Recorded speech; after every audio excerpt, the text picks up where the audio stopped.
And we are back. We are going to head off in search of the Elder Sahasrara, but first we're going to go mushroom picking.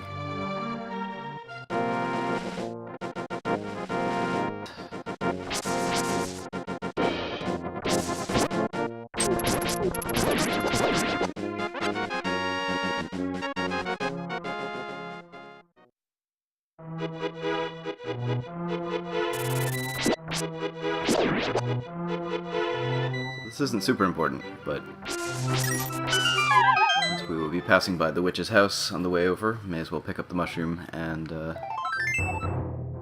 pass it on.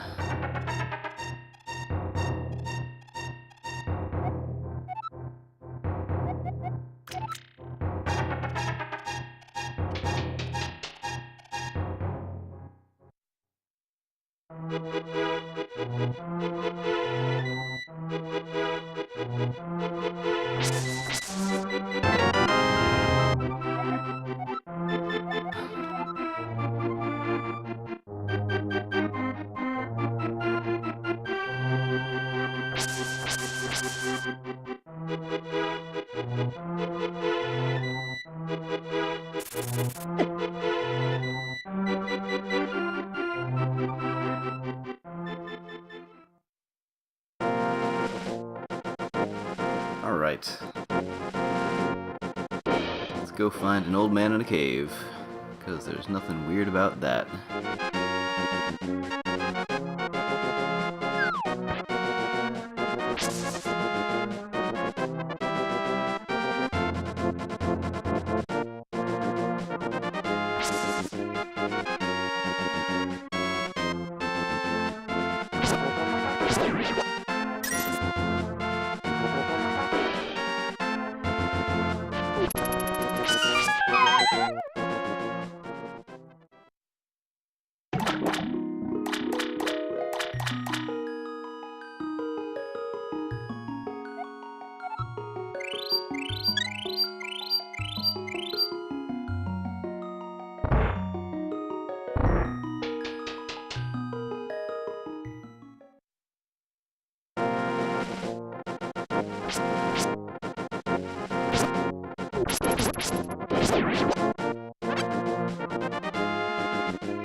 I was going to go talk to the witches.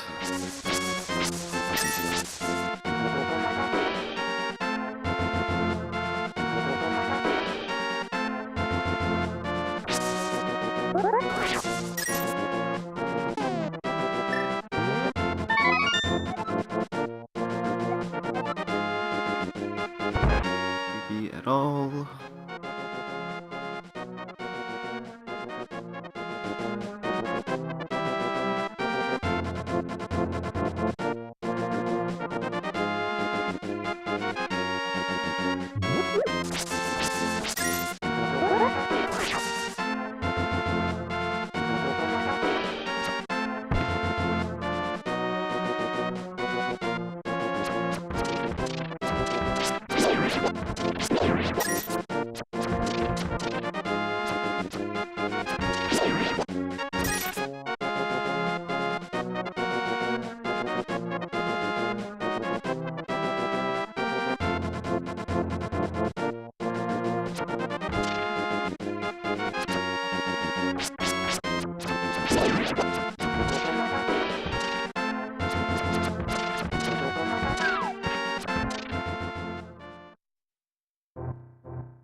Alright, old man, what you got for me? Oh, really?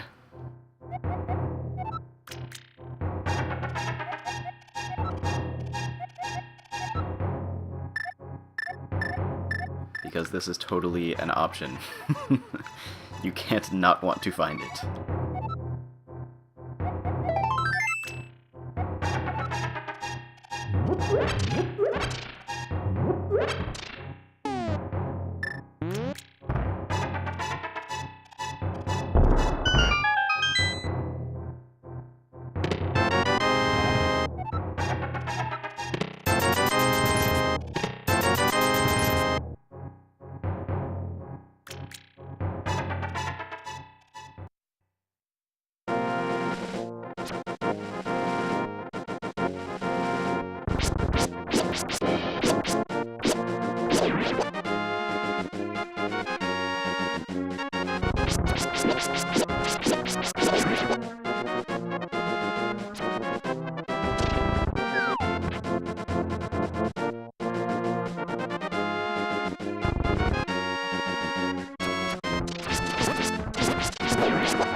Alright, dungeon number 1.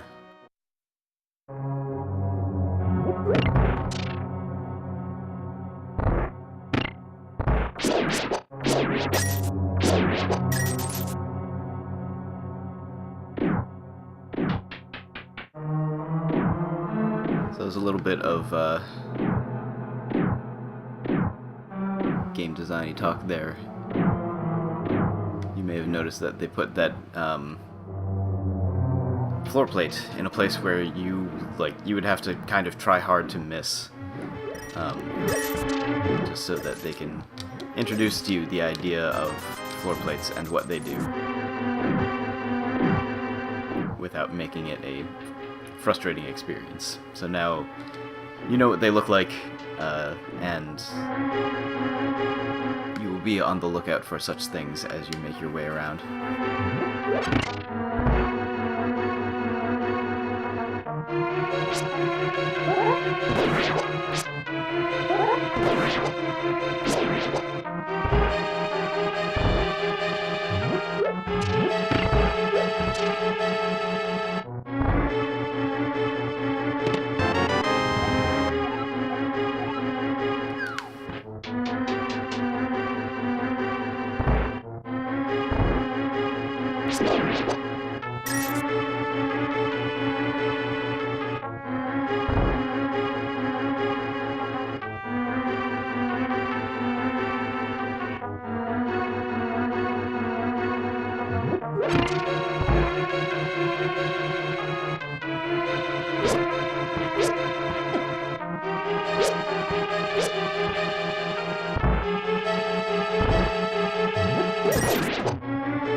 So I don't know if that was intentional, but just kind of follow the natural flow of walking into the room, picking up and throwing a pot. You kind of automatically kill that first, I guess that was Stalfos. You automatically kill that first skeleton without actually thinking about it, which is fun. Again, I don't know if that was intentional, but if you didn't know already, you might realize that throwing these things are a good way of killing the jumpy skeleton dudes.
Incidentally, that is also a lesson you would have needed to have learned in order to kill that guy, I think.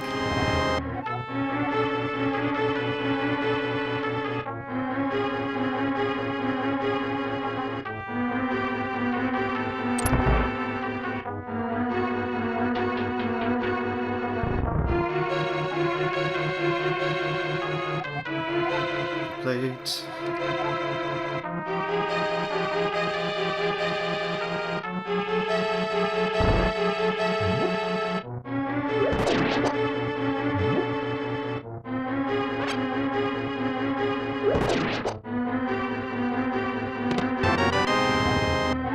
Ooh.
You notice they also put these pots in this room, partially so that you would try to kill those eyed monsters by throwing the pots at them. You may have, well, you've probably already learned that you can kill the other eyed monsters that way. You may not have necessarily figured out that you can use your arrows to kill them. So they put pots in this room so that you would attempt to throw them at the pink one, realize that it doesn't work, and then you need to figure out eventually that you can use your arrows to kill them. It also interestingly introduces the idea that different colors denote different power levels, so to speak, of the enemies.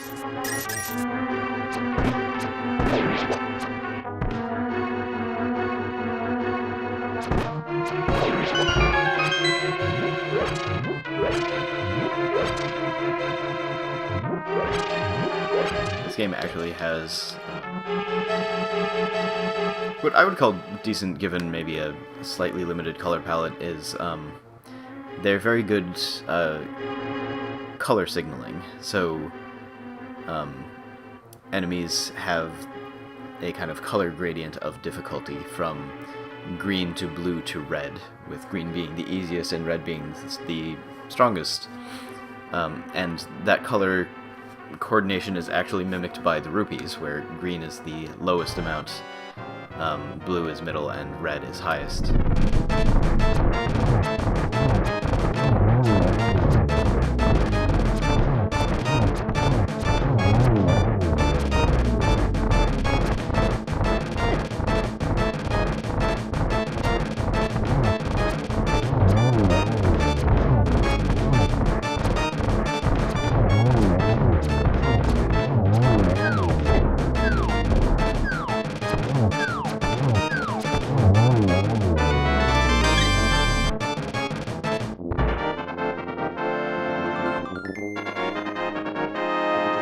That boss actually followed a similar pattern, where they started at blue, and as soon as the one turned red, he became more powerful and had a different attack pattern.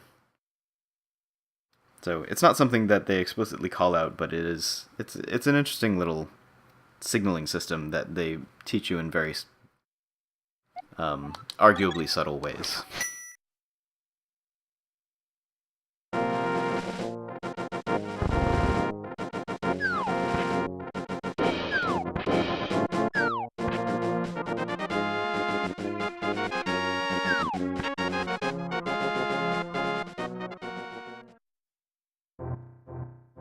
Look, I got the thing.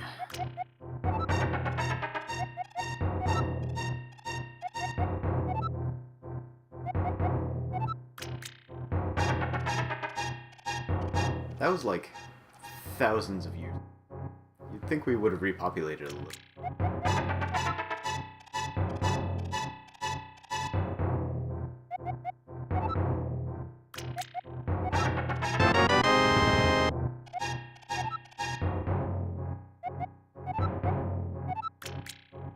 Sweet ass boots.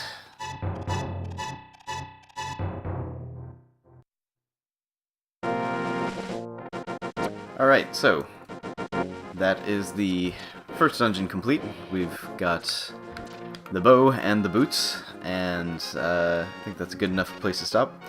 We will continue on next session to take on the second dungeon, and probably do a little bit of derping around Lake Hylia, just to pick up some of the goodies there. So, we'll be signing off now, and we'll see you next time.